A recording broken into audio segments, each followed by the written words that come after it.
Dalam pada itu, penekanan terhadap konsep pemusatan ASEAN atau ASEAN Centrality perlu menjadi fokus dalam membina kesepaduan dan kekuatan ASEAN. Menteri Luar Negeri Datuk Seri Dr. Zamri Abdul Kadir berkata ini termasuklah pembinaan muafakat dalam setiap pertemuan dan perbincangan bagi mencapai keputusan bersama sekaligus menyelahkan ASEAN sebagai satu kuasa yang kuat.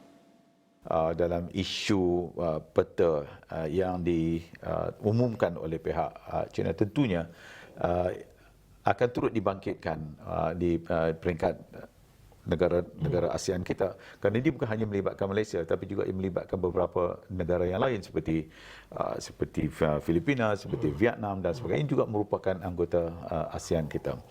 Namun dalam semangat ASEAN itulah dibincangkan dan melalui pendekatan-pendekatan yang terbaik supaya kita apabila mencapai sesuatu keputusan, maka dia perlu berlandaskan kepada peraturan-peraturan antarabangsa sebagai UNCLOS dan sebagainya, dan ini ada code of conduct. Satu lagi adalah pendekatan yang digunakan. Jadi dalam kesemua isu-isu seperti ini, kebiasaannya di peringkat ASEAN dibincangkan, dan matlamat yang penting ialah untuk mencari penyelesaian yang terbaik untuk negara-negara ASEAN itu sendiri.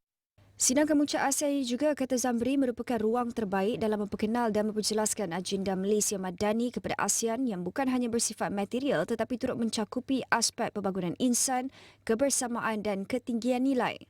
Dalam hal ini, Yang Berhormat juga menekankan kepada rakan-rakan dialog dan juga rakan-rakan di peringkat ASEAN bagaimana Malaysia sebagai contoh tidak boleh berdiri sendiri tanpa mempunyai rangkaian ekonomi yang baik di peringkat regional, di peringkat rantau. Dan demikian juga negara-negara anggota yang lain sebagai contoh. Kerana kita mempunyai sifat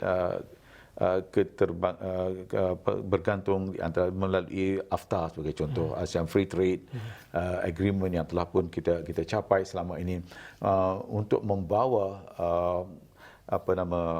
dari segi supply chain yang berlaku dalam konteks Asia Tenggara itu dapat dilakukan dengan sebaik-baiknya dan dapat sama-sama memakmurkan di antara satu sama lain. Itulah sebenarnya polisi yang dibawa oleh Malaysia kepada negara ASEAN selama ini, iaitu